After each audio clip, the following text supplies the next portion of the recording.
I'm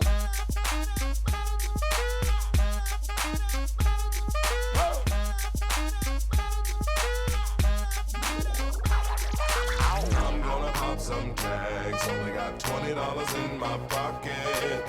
I'm hunting, looking for a come up. This is fucking awesome. Now, walk into the club like, what up? I got a big cock. I'm just pumped. I bought some shit from a thrift shop. Ice on the fringe is so damn frosty. The people like, Damn, that's a cold ass honky. rolling in hella deep, headed to the mezzanine. Dressed in all pink, set my gator shoes. Those are green, draped in a leopard mink. Girl standing next to me. Probably should have washed this. Smells like R. Kelly sheets. Bon, Faudrait, on a l'impression d'être sur un transfert de génération un peu là, non? Parce que Ah. le marché, c'est un peu à l'ancienne. On a l'impression que ça se perd avec les supermarchés aujourd'hui, C'est ça. etc. C'est pas mal. C'est peut-être le retour de quelque chose auquel les gens aspirent. On était hier dans un restaurant où il était écrit chez nous pour garder le contact, il n'y a pas de wifi, mais le meilleur moyen du réseau c'est l'apéro. Une bière? Ah putain, bien. Allez, on profite bien. Et c'est ce qui me vient à l'esprit quand je vois ça. Le meilleur moment du contact, c'est le commerce de proximité, le mode marché. D'ailleurs, on disait que c'était des supermarchés, mais est-ce que c'est pas des horribles marchés? Et que c'est ça le supermarché. Oh, elle est pas mal. Elle est technique, elle est pas mal. Le marché, c'est la convivialité. Hein. Ouais. C'est voilà, c'est la convivialité. vrai. C'est des échanges, c'est ouais, c'est la vraie vie. C'est la vraie vie. On est vraiment au contact du client. Alors, moi, ça fait 5 ans que je travaille sur les marchés, mais 3 ans pour la Fée des Bois. C'est ma 3e saison pour ma petite Fée des Bois. Alors, la Fée des Bois, c'est art de la table, vaisselle en bois. Tout ce qu'il faut pour manger et cuisiner exclusivement en bois.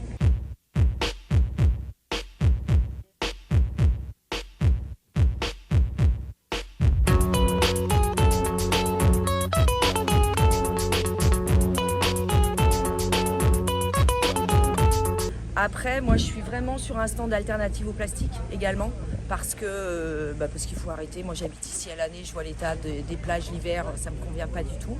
Donc, je pense que le bois est une excellente alternative au plastique. C'est nomade, c'est recyclable, donc c'est éco-responsable. Extraordinaire. Et on peut en attester puisque ça nous sert bien dans le van quand même. Et en plus, l'avantage, c'est que c'est léger et que ça se casse pas. Exactement. Elle est top cette vaisselle. Ah, elle est top. Et le nom La Fée des Bois, il est né comment, Camille? Il est né par un petit brainstorming personnel. Après une petite bière? Après ce saga? Non, il fallait que je trouve un nom. Au départ, j'avais trouvé quelque chose, mais qui ne me convenait pas. Après, j'ai fait des recherches aussi pour éviter de tomber sur des noms protégés. Et puis, j'ai trouvé que c'était joli. Mais c'est joli. Très joli. Tu es la Fée des Bois. Exactement. Il y a donc la Fée des Bois et Robin des Bois. C'est ça. Et le Robin des Bois, il cautionne la Fée des Bois. Et aujourd'hui, il a un défi. Il va vendre une boîte à thé. Oh, tu fais une infus séquoia? Oh, allez, ça va. Et il va y bon, arriver. ça. Et elle est top, la boîte à thé. Je la recommande à tout le monde. Une infus? Ça va, ça va. Et la vaisselle en bois, c'est quand même un retour dans les bons temps où à l'époque, on avait des couverts en bois parce qu'évidemment, on n'avait pas inventé le plastique. Ouais. Voilà, c'est le ça qui est retour au extraordinaire avec ce produit, c'est que finalement, c'est un produit qui plaît à tout le monde. Les anciennes générations retrouvent la vaisselle de leurs parents, de leurs grands-parents. Je vous parle d'un temps que les moins de 20 ans ne peuvent pas connaître. Qu'ils ont encore, donc ça veut dire que vraiment c'est solide, ça tient dans le temps, si on l'entretient bien. Les jeunes, ils trouvent leur compte aussi, justement, beaucoup de gens qui vivent en van ici prennent des bols qui s'empilent, qui ne se cassent pas, pratique, économique. Bienvenue chez moi, donc là c'est mon petit coin cuisine avec mon garde-manger. Puis là j'ai décidé de me faire un petit barbecue. Et comme il pleut, ce sera un petit tartare. Quand même une sensibilité qui se développe aussi en alternative au plastique. Donc moi j'ai différentes gammes de produits, j'ai des produits totalement naturels et j'ai des produits avec des vernis alimentaires bien sûr, différentes techniques de production. Mais finalement chacun y trouve son compte. Cette assiette c'est de l'EVA, l'arbre à caoutchouc. Au temps des Indiens, l'EVA s'appelait caoutchouc, l'arbre qui pleure. Qui est un bois très dense, très dur, dans lequel on fait des très belles pièces, des mortiers, des très beaux saladiers comme ceci. C'est pas un pneu cher? Pardon. Il est en forme, Il est en forme dès le matin. Il est en forme ce matin. Ici, vous avez du manguier totalement naturel creusé à la main. Donc ça fait des formes extraordinaire au niveau des bols. L'Araucaria, c'est cet arbre qui a des très beaux reflets. C'est le désespoir des singes. Monkey trees en anglais, c'est un arbre dont les feuilles se terminent par des piquants. Et lorsque les singes sautent dessus, ils se blessent, d'où le nom. On en a pour tous les jours grâce à K-pop. L'Araucaria, on en a chez nous ici dans le Médoc. Ils sont plus petits hein, parce que le climat est moins propice. Ça, c'est une autre technique de production, c'est du manguier également. Mais c'est une technique où on trempe la pièce dans un bain de peinture. C'est une peinture qui contient de l'huile, donc qui forme des taches de manière aléatoire. Et ensuite, c'est verni à l'éan. Et c'est la même technique pour la gamme Black and White. Donc là, pareil. En fait, cette technique, ça s'appelle le pouring en anglais. On en apprend tous les jours grâce à K-pop. Trempé dans un bain de peinture et vernis alimentaire. Là, ces pots à couverts sont en acacia. Et puis, j'ai également une gamme en teck. Des boîtes à thé. Des boîtes à thé que Robin va vendre aujourd'hui. Allez, ça va. C'est ça. Alors, moi, je travaille avec des fournisseurs qui sont dans le nord de la Thaïlande, du côté de Chiang Mai. Donc, effectivement, chaque année, j'y vais. Bon, à part l'année dernière à cause du Covid. Je discute beaucoup avec eux, on voit ce qu'ils peuvent fabriquer, je vois les nouveautés, je choisis, je leur fais des suggestions. Bon, moi, je demande uniquement de l'emballage papier parce que le Thaïlande, c'est un peu le pays du plastique. La vaisselle en bois, c'est une alternative au plastique, mais c'est aussi quelque chose de durable. Moi, l'une des raisons pour lesquelles je suis venue aussi, c'était pour sortir de la société de consommation. Et en achetant une assiette en bois, vous pouvez la garder à vie. On n'est pas obligé de renouveler la vaisselle tout le temps. C'est beau, c'est chaud, t'as mis le feu au plateau et ça, j'achète. Et j'ai voulu en fait quitter la violence du monde. Moi, je supporte pas la violence du monde, la violence en voiture, la violence verbale, la violence des gens. Et pour moi, Montalivet, c'est un petit coin de paradis, c'est un bout du monde. L'hiver, on est très très seul et on est en pleine osmose avec la nature. On a un océan incroyable, avec des tempêtes incroyables. Il y a la forêt, il y a le sable, il y a les marais. Et voilà, moi j'avais envie de me retrouver vraiment dans la nature. Pour moi, c'est vraiment une troisième vie. Moi, c'est la vie dont j'ai rêvé tout le temps. Alors, moi, d'abord par rapport à Val, qui est quand même mon 5e fils, hein, faut le dire. Voilà. Et ensuite, parce que j'ai trouvé que le thème de votre aventure était vraiment joli. Vraiment joli. Parce qu'on vit, comme je le disais, dans une société qui est hyper violente, très personnalisée, complètement. Alors maintenant, tout le monde est sur les réseaux sociaux, il n'y a plus de contact avec les gens. Moi, c'est ce que je retrouve sur le marché, c'est le contact, tous les jours, en vrai. Et je trouvais que c'était une belle aventure, donc j'avais envie de vous offrir ça parce que je trouvais que c'était sympa. Et d'être avec nous sur les routes du coup. Et d'être avec vous sur les routes. En plus, ma vaisselle s'adapte très bien aux vannes, justement. Moi, je vends beaucoup aux gens en vannes. Ça, on confirme. C'est léger, incassable et c'est magnifique.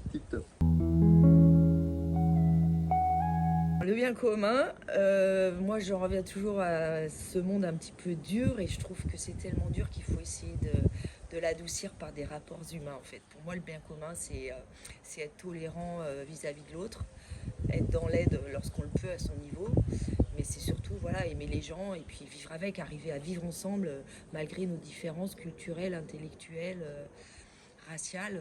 Voilà, pour moi c'est ça le bien commun. Bon voilà. Oh yes! Bien joué. Bon on se retrouve donc juste après cette belle petite vidéo. On espère que vous avez apprécié le petit voyage dans les terres girondes de Montalivet et dans le marché. Et donc on en vient à qu'est-ce qui t'a marqué? Avec quoi tu en ressors, comme dirait Florent? Alors moi, le père, je ressors d'abord avec une maman qui se fait aider par ses enfants qui viennent en saison, l'aider à faire le marché, déballer, remballer, etc.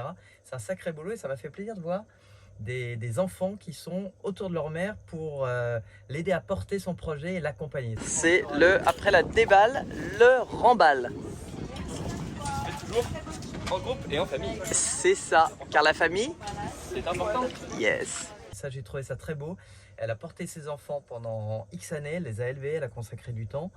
Et bien là, c'est un beau retour des choses, j'ai trouvé ça chouette. Ça m'a touché.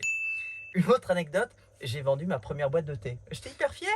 C'était un défi. Et je l'ai vendu à la dernière minute. Ça, je suis reparti. Pas avec l'argent, je lui ai laissé, c'était bien normal. Oh, c'est con ça! Mais je suis parti avec ma petite fierté de commercial de terrain. Je peux faire les marchés plus tard. C'est ton côté british, ça. C'est ça. Ton côté pet shop. C'est ça, c'est mon petit côté pet shop. Il est beau, mon t-shirt. Moi, je repars avec, justement, en fait, une des raisons pour laquelle on a voulu aller voir Camille, c'était notamment justement pour le côté marché. On veut voir des grosses entreprises, des petites entreprises, des associations, individualités, etc. Des projets différents, projets entrepreneuriaux, etc. Et pourquoi on va faire ça? Justement pour voir tous les modèles et comprendre pourquoi est-ce qu'on en arrive là aujourd'hui en France, dans notre société, dans notre mode de consommation, etc., etc. Et en fait, ce qui est frappant dans le marché, c'est qu'on n'est plus dans la surconsommation, ou en tout cas nettement moins, parce qu'en fait, il y a moins d'exposition de choses inutiles. Forcément, ça reste un marché, donc on vend et on trouve de tout. Mais il y a quand même moins de produits, c'est plus limité. Il y a nettement moins de marketing aussi. Forcément, il y a de la belle présentation, puisque c'est important, c'est intéressant. On est dans ce monde, et c'est normal, on est forcément dans une démarche commerciale d'une certaine façon, puisqu'on a besoin de vivre, et ça c'est important.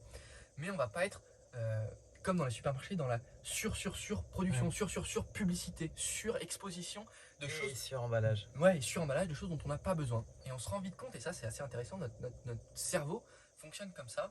On a plein de stimuli, et dès qu'on est exposé à de la publicité, du machin, etc., c'est naturel qu'on ait envie d'y aller, qu'on ait envie d'avoir cette espèce de joie de l'achat compulsif, alors qu'on n'en a pas forcément besoin. Je trouve que ça amène aussi au travail sur soi, de se dire, mais en fait, j'ai pas besoin de tout ça.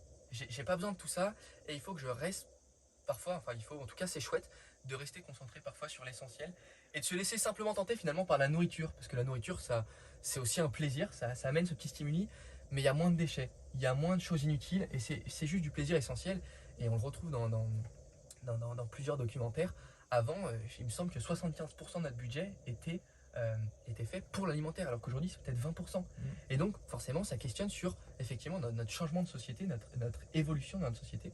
Et donc voilà, et donc ça, moi, c'est quelque chose avec lequel je vais repartir de très fort, puisque le marché c'est un monde à part, sacré débat, qu'on vous laisse justement continuer en commentaire. On vous le laisse. On vous l'offre, c'est cadeau, nous on en parle entre nous, mais débattez-en aussi en commentaire.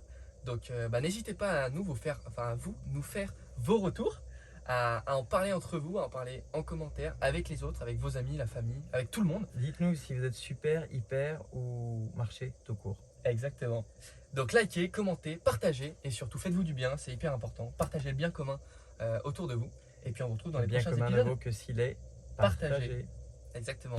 Ciao, ciao. Ciao. Okay.